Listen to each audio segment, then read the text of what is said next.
am here to talk about time traveling and is it possible.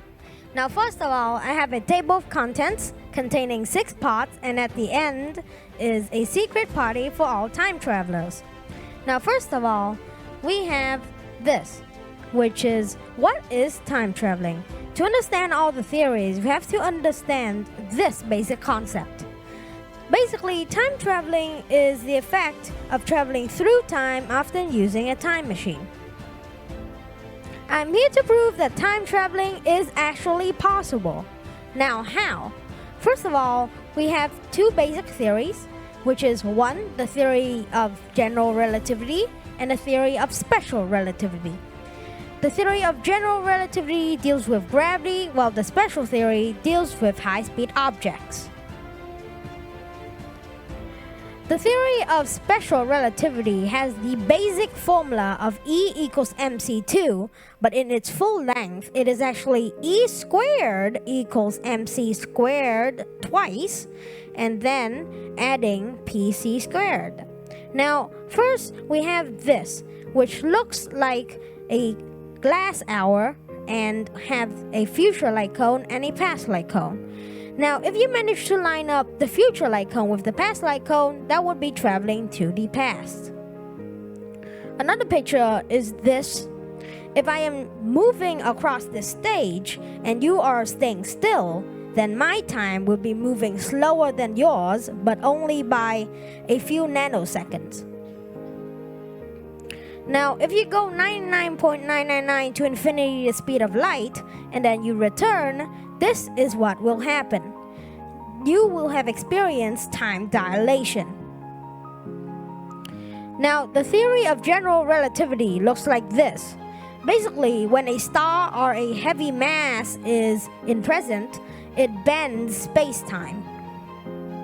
Another example is the Einstein field equation, which contains the Einstein tensor, the cosmological constant, and the metric tensor. On the right, we have the stress-energy tensor, which means the mass-energy distribution causing the warping of space-time. Wormholes. Basically is a hole between 2 points in time that is providing a shortcut between its points. Now, if you've ever seen a wormhole, then you might think of an Einstein-Rosen bridge, because an Einstein-Rosen bridge is bending the bridge. So, therefore, it is keeping space-time straight and connecting 2 points. This is what it looks like. Now, normally, an Einstein-Rosen bridge would bend the bridge, but in this case, we're actually bending space-time. Now, when you're looking at a wormhole to the future, it would look something like this. Now, from the past to the future would have a connected wormhole. But to connect this successful wormhole, we would have to face a few complications. First of all, we have to find the wormhole, and then we have to feed it a fuel source, and then it can sustain itself.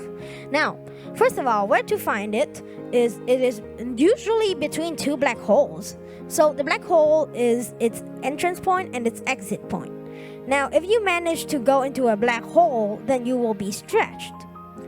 Now, when you try to feed it its fuel source, which is exotic matter, then that is a real thing. It is basically a lot like negative mass. It only exists for a few seconds before disappearing.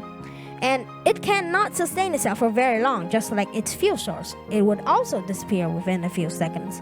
If you're stuck in the middle of it, then you will be crushed.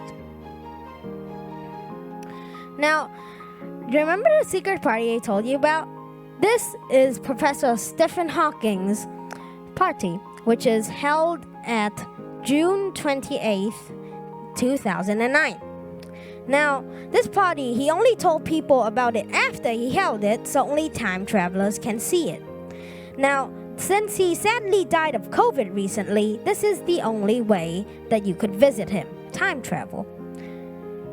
Thank you, and see you in the future.